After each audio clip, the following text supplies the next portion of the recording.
สุขสบายดีเด้อพ่อแม่พี่น้องเด้อมื้อนี้เช่นเก่าเช่นเคยเนาะมายามออกยามเบ็ดเนาะมื้อนี้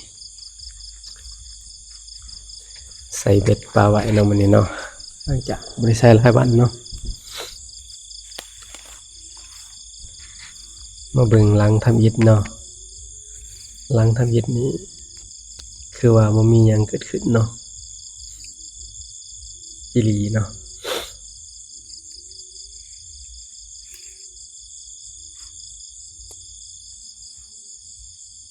เอาไปต่อเลยหลังที่2มื้อนี้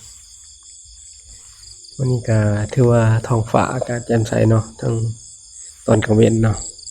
สภาพดินฟ้าอากาศหลังจากพายุบิดไปเนาะ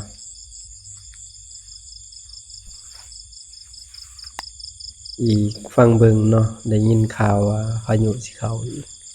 ช่วงวันที่5ที่6นี่เนาะออกพรรษาเนาะคิดว่าประมาณออกพรรษาพุ่นแหละพายุเริ่มสิมาเอาเบิ่งหลังที่2เนาะโอ้หมานเนาะหมานปลาดุกเด้อสนเนาะหลังทำอิฐบ่ได้หลังที่2หมานเนาะเป็นปลาดุกเนาะบ่ใหญ่ปานใดเนาะพี่น้องเนาะก็ถือว่าโอเคอยู่ส่ำนี้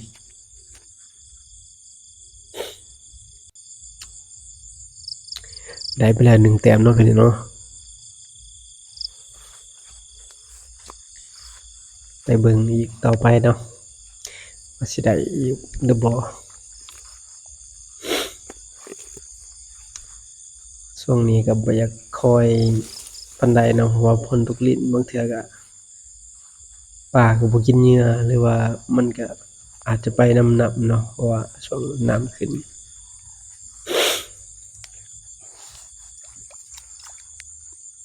เอาอีกแล้วพี่น้องเอ้ยหลังที่3โอ้ปลาเข็งเนาะตัวนี้เนาะแต่ว่าเอาเทื่อละเล็กเทื่อน้อยก็ยังดีเนาะ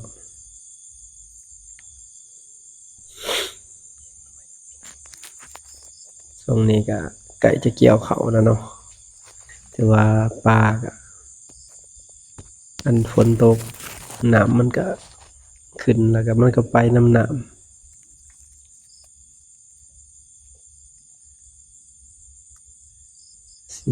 สิเกี่ยวข้าวแหละ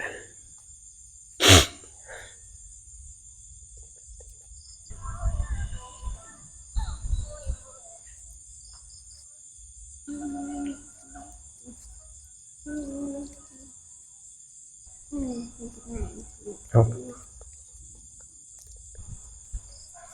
เข็งน้อยก็อยากกินเด็กเนาะแต่ว่าตายแล้วปลาตัวนี้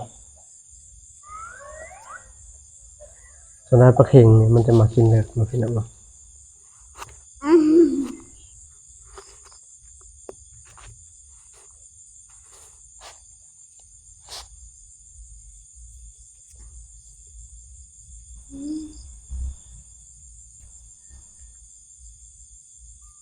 หมดแล้วก็เสียบใส่คืนเนาะใส่เหยื่อขี้เดือนเด้อเพิ่นพ่อแม่พี่น้องเด้อเพราะว่าส่วนใหญ่มันเฮาจะเอาขี้กระเดือนเนาะมันอยู่มันจะมากินดีเนาะคันเป็นเหยื่ออื่นแนวอื่นหรือว่าเป็นเขียดเป็นหยังมันก็หายากแหน่บ่ค่อยมีเวลาเนาะเพราะว่าคันเป็นขี้กระเดือนนี่เฮายังว่าหาง่ายแหน่เนาะขุดเอาตามแถวขี้ดินดอนตอนหญ้าเนาะแล้วก็มาใส่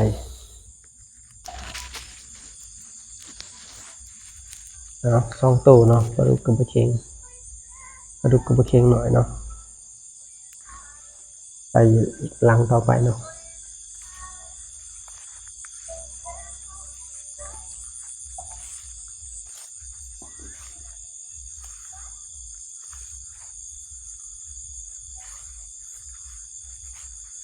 ช่วงเขาเขียวๆเนาะช่วงนั้นแดดออกถือว่า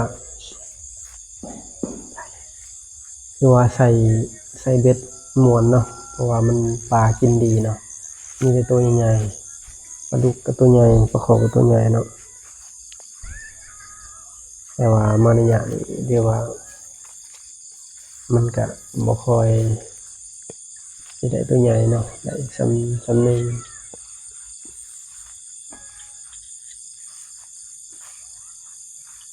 ่วนหลายก็มีแต่หลอนเนาะหลอนก็บางเทื่อก็เป็นกระปูเนาะกินเนาะพ่อแม่พี่น้องคันว่าได้ใช้เฮาก็พอได้กินอยู่เนาะ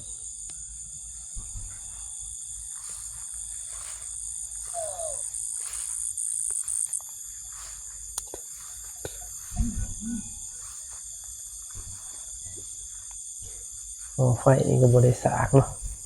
มันก็อยากเบิดไฟ4นาทีนั่นนึง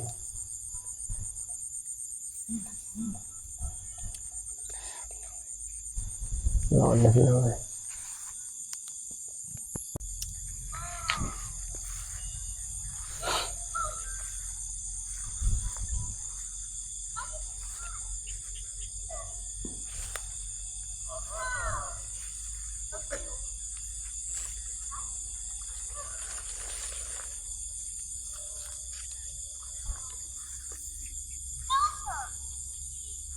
โอ้หม้อไฟก็สิเบิดเนาะพ่อแม่พี่น้องเนาะ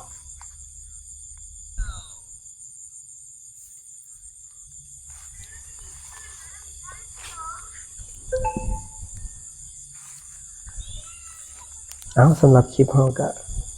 สิได้ขอจบเพียงแต่ส่ำนี้เนาะเพราะว่าคันเฮาสิถ่ายไปอีกหม้อไฟนี่มันก็อยากเบิดเนาะมันอยากสิมั่วๆแหน่หน่อยหนึ่งเนาะ